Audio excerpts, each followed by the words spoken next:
మహమ్మద్ నజీర్ గారు. ధన్యవాదాలు అధ్యక్ష. గవర్నర్ గారి ప్రసంగానికి ధన్యవాదాలు తెలిపే తీర్మానంపై మాట్లాడే అవకాశం ఇచ్చినందుకు నా తరఫున, నా నియోజకవర్గ ప్రజల తరఫున మీకు అలాగే గౌరవ ముఖ్యమంత్రి గారికి హృదయపూర్వకమైనటువంటి ధన్యవాదాలు తెలుపుతున్నాను అధ్యక్ష. నిన్న ఈ సభలో గవర్నర్ గారి ప్రసంగం రాష్ట్ర అభివృద్ధికి, మన ప్రభుత్వ సంకల్పానికి ప్రతిబింబంగా నిలిచినటువంటి పరిస్థితులు ఉన్నాయి.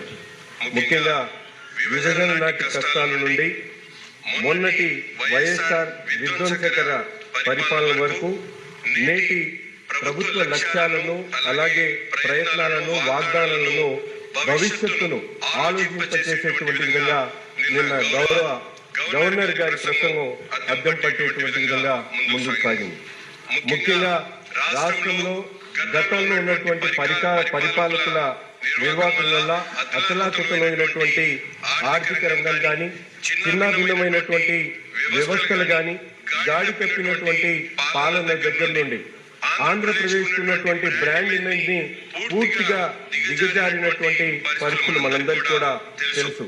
అటువంటి క్లిష్టమైనటువంటి పరిస్థితుల్లో ఈ రాష్ట్రంలో ప్రజలు ఇచ్చినటువంటి మ్యాండేట్ తో పెద్ద ఎత్తున ప్రభుత్వం ఏర్పడిన తర్వాత ఏదైతే కేంద్ర ప్రభుత్వం వికసిత్ భారత్ 2045కి సంబంధించినటువంటి ప్రపంచంలో 3వ అతిపెద్ద ఆర్థిక వ్యవస్థగా భారతదేశాన్ని నిలబెట్టాలనేటువంటి సంకల్పంతో గౌరవ కేంద్ర ముఖ్యమంత్రి, ప్రధానమంత్రి ఉన్నటువంటి నరేంద్ర మోడీ గారు ఈ రోజు మన అందరి నాయకుడిగా ఉన్నటువంటి ముఖ్యమంత్రి చంద్రబాబు నాయుడు గారు కేంద్రం అభివృద్ధి చెందాలంటే రాష్ట్రాల పాత్ర ఉండాలనేటువంటి ఆలోచనతో విజన్ 2047 పేరుతో ఈ రాష్ట్ర అభివృద్ధి కోసం అడుగులేసుకుంటూ ప్రతి ఒక్క అంశంలో కూడా, ముఖ్యంగా రాష్ట్రంలో 308 లక్షల కోట్ల ఆర్థిక వ్యవస్థను సృష్టించే దగ్గర నుంచి 55 లక్షల రూపాయల జీడిపి ఒక్కొక్క వ్యక్తికి సాధించేటువంటి దిశగా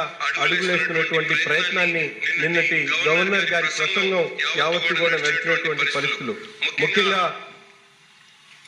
ఈరోజు శ్వేతపత్రాలు ఉన్నటువంటి ఆర్థిక పరిస్థితిని ప్రజలకు పూర్తిగా అర్థమయ్యేటువంటి విధంగా, తెలియజేసేటువంటి విధంగా శ్వేతపత్రాలు విడుదల దగ్గర నుండి 10 ముఖ్యమైనటువంటి పాయింట్స్ ని పెట్టుకొని, గైడింగ్ ప్రిన్సిపల్స్ ని పెట్టుకొని ఈ రాష్ట్రము ఏ విధంగా పయనింపజేస్తా ఉంది, ఈ రాష్ట్రాన్ని అభివృద్ధి దిశగా, సంక్షేమం దిశగా, ప్రజలకు కావాల్సినటువంటి పరిపాలనను ఏ విధంగా అందించాలనేటువంటి ఆలోచనతో ఈ ప్రభుత్వం పనిచేస్తా ఉందనేటువంటి విషయాన్ని 10 గైడ్ లైన్స్ ద్వారా ఈ ముఖ్యమంత్రి గారి ఆలోచన విధానాన్ని మన ప్రభుత్వం పెట్టడం జరిగింది అధ్యక్ష. అంతేకాకుండా ఈరోజు జీరో పావర్టీ అనేటువంటిది కేవలం నినాదం కాకుండా ఆచరణలో దాన్ని పెట్టాలనేటువంటి ఆలోచనతో గౌరవ ముఖ్యమంత్రి గారు ఈరోజు ఫ్యామిలీ బెనిఫిట్ మేనేజ్మెంట్ సిస్టమ్ ద్వారా ఫ్యామిలీ ఉన్నటువంటి ఒక వ్యక్తి దగ్గర నుండి ఫ్యామిలీ మొత్తం కూడా ఆర్థికంగా అభివృద్ధి చెందాలంటే కేవలం సంక్షేమ కార్యక్రమాల ద్వారానే అది సాధ్యం కాదనేటువంటి ఆలోచనతో ఈ రోజు సంక్షేమ కార్యక్రమాలు ఒక నిత్యంలాగే ఉపయోగించుకొని దాని ద్వారా ముఖ్యంగా కుటుంబంలో ఉన్నటువంటి వారికి స్కిల్ డెవలప్మెంట్ కార్యక్రమాల ద్వారా కానీ, అలాగే బ్యాంకుల ద్వారా ఇచ్చేటువంటి రుణాల ద్వారా కానీ ఆ కుటుంబాన్ని యావత్తు కూడా అభివృద్ధి పదంలో ముందుకు తీసుకువెళ్తే తప్ప జీరో పావర్టీ అనేటువంటి అంశానికి సాధ్యం కాదనేటువంటి విషయాన్ని గ్రహించి ఒక ముందు చూపుతో ఒక విజనరీ లీడర్ గా చంద్రబాబు నాయుడు గారు తీసుకున్నటువంటి అడుగులు మనందరూ కూడా ఆదర్శంగా మేము భావిస్తా ఉన్నాం. అంతేకాకుండా మనందరికీ కూడా తెలుసు, ఆనాడు 1995లో విజన్ 2020 అంటే రాష్ట్రంలో కాదు దేశంలో ఉన్నటువంటి పెద్దలు కూడా ఎక్కువ ఆలోచించినటువంటి పరిస్థితులు ఈ రోజు మనందరం కూడా చూస్తా ఉన్నాం. హైదరాబాద్ లాంటి నగరం న్యూయార్క్ తగ్గట్టుగా తయారైందంటే దానికి కేవలం కారకుడు, మార్గదర్శకుడు చంద్రబాబు నాయుడు గారు అనేటువంటి విషయాన్ని ఈ సందర్భంగా మనందరం కూడా గుర్తు చేసుకోవాల్సినటువంటి పరిస్థితి ఉంది. జన్మభూమి కార్యక్రమం ద్వారా దేశ విదేశాల్లో ఉన్నటువంటి మన ఆంధ్రప్రదేశ్ సంబంధించినటువంటి వాళ్ళందరినీ కూడా ఈ ఆంధ్ర రాష్ట్రం వైపు వారు పుట్టినటువంటి ప్రాంతాల వైపు ఆలోచించబడేటువంటి విధంగా చేసినటువంటి నాయకుడు, సమర్థవంతమైనటువంటి నాయకుడు చంద్రబాబు నాయుడు అనేటువంటి విషయాన్ని మనందరం కూడా ఒకసారి గుర్తు చేసుకోవాలి. అదే ఆలోచనతో ఈ రోజు తిరిగి అధికారంలోకి వచ్చిన తర్వాత ఏదైతే మన ప్రభుత్వం ఈ రోజు P4 పేరుతో పబ్లిక్ ప్రైవేట్ పార్ట్నర్షిప్ నాయకత్వంలో ఈ రోజు పబ్లిక్ ప్రైవేట్ పీపుల్స్ పార్ట్నర్షిప్ పేరుతో ఈ రోజు రాష్ట్రంలో ఉన్నటువంటి 20% జనాభా స్థిరపడినటువంటి వారి సహాయ సహకారాలతో మిగతా 80% మందిని అభివృద్ధి పదంలో తీసుకునేటువంటి ప్రయత్నం చేయడం చాలా సంతోషమైనటువంటి విషయంగా ఈ సందర్భంగా నేను అందరికీ కూడా ఒకసారి గుర్తు చేస్తా ఉన్నా. విద్య ద్వారానే సమాజంలో మార్పు సాధ్యమవుతుందనేటువంటి అంశాన్ని నమ్మేటువంటి మన నాయకుడు చంద్రబాబు నాయుడు గారు గత ప్రభుత్వంలో అనేక కార్యక్రమాలు చేయడంతో పాటు ఈ రోజు గత ప్రభుత్వాల్లో నిర్లక్ష్యమైనటువంటి విద్యా వ్యవస్థను గాడిలో పెట్టడానికి మన యువ నాయకుడు నారా లోకేష్ గారి నాయకత్వంలో అనేక అంశాల మీద ముఖ్యంగా విద్యా వ్యవస్థలో సమూలమైనటువంటి మార్పులు తీసుకునేటటువంటి ప్రయత్నంలో ముఖ్యంగా విద్యా వ్యవస్థలో మార్పు రావాలంటే ఉపాధ్యాయులు గాని విద్యార్థులు గాని తల్లిదండ్రులు గాని కలిసి కష్టపడితే తప్ప ఉపయోగం ఉండదనేటువంటి ఆలోచనతో గతంలో ఎప్పుడు లేనటువంటి విధంగా పేరెంట్ టీచర్ మీటింగ్ ని ఒక అధికారిక కార్యక్రమంగా పెట్టి రాష్ట్రంలో ఉన్నటువంటి ప్రతి ఒక్క తల్లిదండ్రులు కూడా భరోసా కల్పించేటువంటి కార్యక్రమాన్ని పెట్టడమే కాకుండా స్కూల్స్ లో చదివేటువంటి ప్రైవేట్ స్కూల్లో చదివేటువంటి విద్యార్థులు ధీటుగా ప్రభుత్వ పాఠశాలలో నీట్నెస్ మీద వాళ్ళకి అవగాహన కల్పించేటువంటి విధంగా ముస్తాబు అనేటువంటి కార్యక్రమాన్ని పెట్టేటువంటి ఆలోచన దగ్గర నుండి అలాగే డాక్టర్ సీతమ్మ గారి పేరుతో ఈ రోజు మధ్యాహ్న భోజనం కానీ డాక్టర్ సర్వేపల్లి రాధాకృష్ణన్ గారి పేరుతో ఇచ్చేటువంటి కిట్లు కానీ ఈ విధంగా విద్యా వ్యవస్థలో సమూలమైనటువంటి మార్పులు తీసుకుని వచ్చి ఆంధ్రప్రదేశ్ ఆ విద్యా వ్యవస్థలో అగ్రగామిగా నిలబడేటువంటి విధంగా చేస్తున్నటువంటి నారా లోకేష్ గారికి కూడా ఈ సందర్భంగా ధన్యవాదాలు తెలుపుతా ఉన్నా. ముఖ్యంగా అడ్వాన్స్ లెర్నింగ్ దగ్గర నుంచి క్వాంటమ్ కంప్యూటింగ్ దగ్గర నుంచి ఆర్టిఫిషియల్ ఇంటెలిజెన్స్ దగ్గర నుండి వీటన్నిటి మీద కూడా అవగాహన తీసుకొని వచ్చి విద్య ద్వారా కేవలం ఉపాధి కల్పించడం సాధ్యం కాదు. అది సాధ్యం అవ్వాలంటే స్కిల్డ్ ఫ్యాకల్టీ ఉండాలి. వారి ద్వారా ఇండస్ట్రియల్ కొలాబరేషన్ రావాలి. దాని ద్వారా ఈ రోజు ప్రభుత్వం ఆలోచించేటువంటి విధంగా పెద్ద ఎత్తున ఉపాధి కల్పించాలంటే స్కిల్లింగ్ ఆపర్చునిటీస్ పెంచాలనేటువంటి ఆలోచనతో ఈ రోజు మనందరికీ కూడా తెలుసు అనేక కార్యక్రమాలు ఈ రోజు రాష్ట్రంలో ఉన్నటువంటి యువతకు ఉద్యోగాలు కల్పించాలంటే అది స్కిల్ నేర్పించాలనేటువంటి ఆలోచనతో సీడాప్ లాంటి సంస్థలతో పాటు అనేక నైపుణ్యం లాంటి పోర్టల్స్ ని ఏర్పాటు చేసి ప్రతి ఒక్కరు కూడా ఒక ఆశను కల్పించేటువంటి కార్యక్రమాన్ని ప్రభుత్వం తీసుకుంటున్నటువంటి పరిస్థితులు మనందరూ కూడా గమనించాల్సినటువంటి పరిస్థితి ఉంది. అంతేకాకుండా ఈ రోజు కేవలం విద్యతో పాటు ఉపాధితో పాటు ఆంధ్రప్రదేశ్ ని ఒక నాలెడ్జ్ హబ్ గా తయారు చేయాలనేటువంటి ఒక ప్రధానమైనటువంటి సంకల్పంతో మన ముఖ్యమంత్రి గారు ముందుకు సాగుతున్నటువంటి పరిస్థితులు మనందరం కూడా గమనించాలి. విద్యతో పాటు వైద్యం చాలా ఈ రోజు ఆర్థికంగా వెనుకబడిపోవడానికి పేదలకు ముఖ్యంగా వైద్యం అందక అనేక మంది ఇబ్బందులు పడేటువంటి పరిస్థితులు గమనించి ఈ రోజు వస్తున్నటువంటి సాంకేతిక మార్పుల్ని పూర్తిగా అధ్యయనం చేసి ఈ సాంకేతిక మార్పుల ద్వారా వైద్యాన్ని పేదవాడికి లాస్ట్ డోర్ దాకా అందించేటువంటి కార్యక్రమంలో మన ముఖ్యమంత్రి గారు తీసుకున్నటువంటి చొరవ భారతదేశంలో ఉన్నటువంటి అన్ని రాష్ట్రాలకు ఆదర్శం అని చెప్పి మేము గర్వంగా చెప్పగలుగుతా ఉన్నాం. ముఖ్యంగా సంజీవని ప్రోగ్రామ్ కానీ అలాగే టెలిమెడిసిన్ హబ్ ద్వారా కానీ అలాగే ప్రివెంటివ్ కేర్ గురించి ఇప్పటి వరకు మేము పెద్ద ఆసుపత్రులు కలిపేటువంటి ఆలోచన చేస్తే మన ముఖ్యమంత్రి గారు ప్రివెంటివ్ కేర్ గురించి మాట్లాడుతా ఉన్నారు. ముఖ్యంగా అంతేకాకుండా ఎర్లీ డయాగ్నోస్టిక్ గురించి కానీ అలాగే న్యూట్రిషన్ గురించి కానీ ఫాలో అప్ మెడికల్ కేర్ గురించి కానీ డేటా డ్రైవెన్ అనాలిసిస్ గురించి కానీ ఇవన్నీ కూడా ఈ రోజు కొత్తగా ప్రజలకు తెలియజేసి కావాల్సినటువంటి ప్రతి ఒక్క ఇంటికి కూడా వైద్యాన్ని దగ్గర తీసుకునేటువంటి ప్రయత్నం చేస్తున్నటువంటి ప్రభుత్వం ఏకైక ప్రభుత్వం ఈ ఆంధ్ర రాష్ట్ర ప్రభుత్వం అని చెప్పి ఈ సందర్భంగా మీ అందరికి కూడా ఒకసారి గుర్తు చేస్తా ఉన్నా.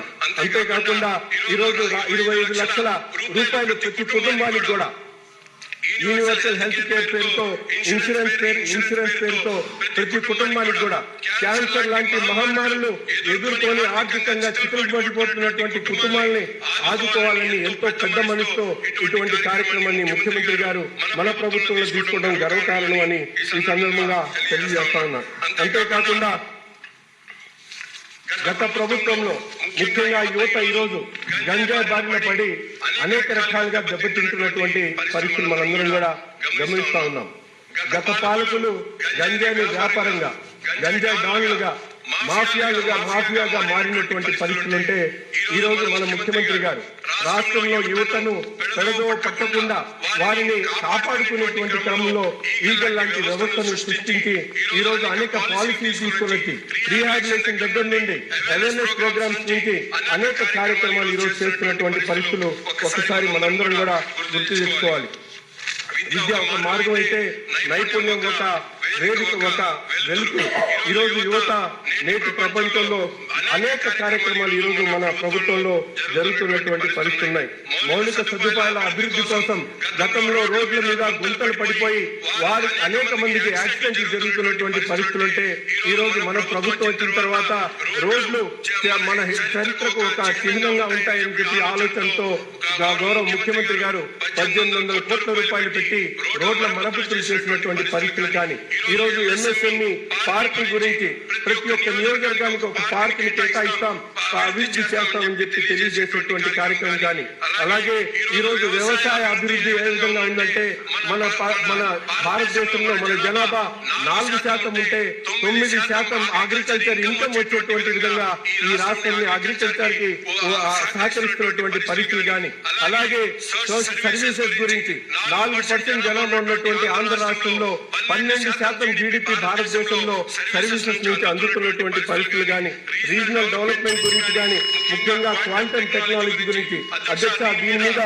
ఎందుకంటే మాలాంటి యువతలందరూ కూడా ఈ క్వాంటమ్ టెక్నాలజీ అనేది మనందరూ కూడా కొత్తగా నేర్చుకోవాల్సినటువంటి అవసరం ఉంది, ఆలోచించాల్సినటువంటి అవసరం ఆంధ్ర రాష్ట్రంలో ఉన్నటువంటి ప్రతి ఒక్క యువకుడి మీద కూడా ఉంది.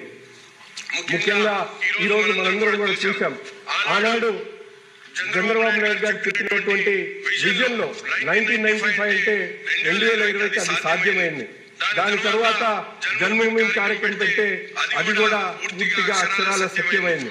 ఈరోజు విజన్ క్వాంటమ్ అనేటువంటి క్వాంటమ్ కంప్యూటింగ్ అనేటువంటి విషయాన్ని కూడా తప్పకుండా రాష్ట్రంలో ఉన్నటువంటి ప్రతి ఒక్క యువకుడు కూడా నమ్మాల్సినటువంటి అవసరం ఉందని అధ్యక్ష నేను ఈ సందర్భంగా తెలియజేస్తా ఉన్నా. Today when we speak about the future of technology, definitely the world is moving towards the era of quantum computing, artificial intelligence, deep tech, innovation. Quantum technology is not just a scientific advancement, it is going to redefine governance, cyber security, healthcare, finance and national security. In this context, I would like to recall the visionary leadership of Sri Nara Chandrababu Naidu Garu, who has always been far ahead in embracing future technologies, IT reforms and undivided Andhra Pradesh, developing Hyderabad as a global tech hub, or later promoting ecosystems. Sir, as we all know, so many states politicians speak about technology, but Chandrababu Naidu Garu is finally relative. He has given real-time governance system to this state. Other than that, data analytics in administrative reform and e-governance model that became benchmark for the country. So today, as the world centers the quantum era, Andhra Pradesh once again has the opportunity to emerge as a hub for advanced technologies. With visionary policies, skill development process, global collaborations and investment in research institutions, our state completing a leading role in quantum computing, quantum communication and cyber security technologies. Our Chief Minister integrates quantum research with our universities, startups and IT corridor. Definitely our state will be the number one in our country.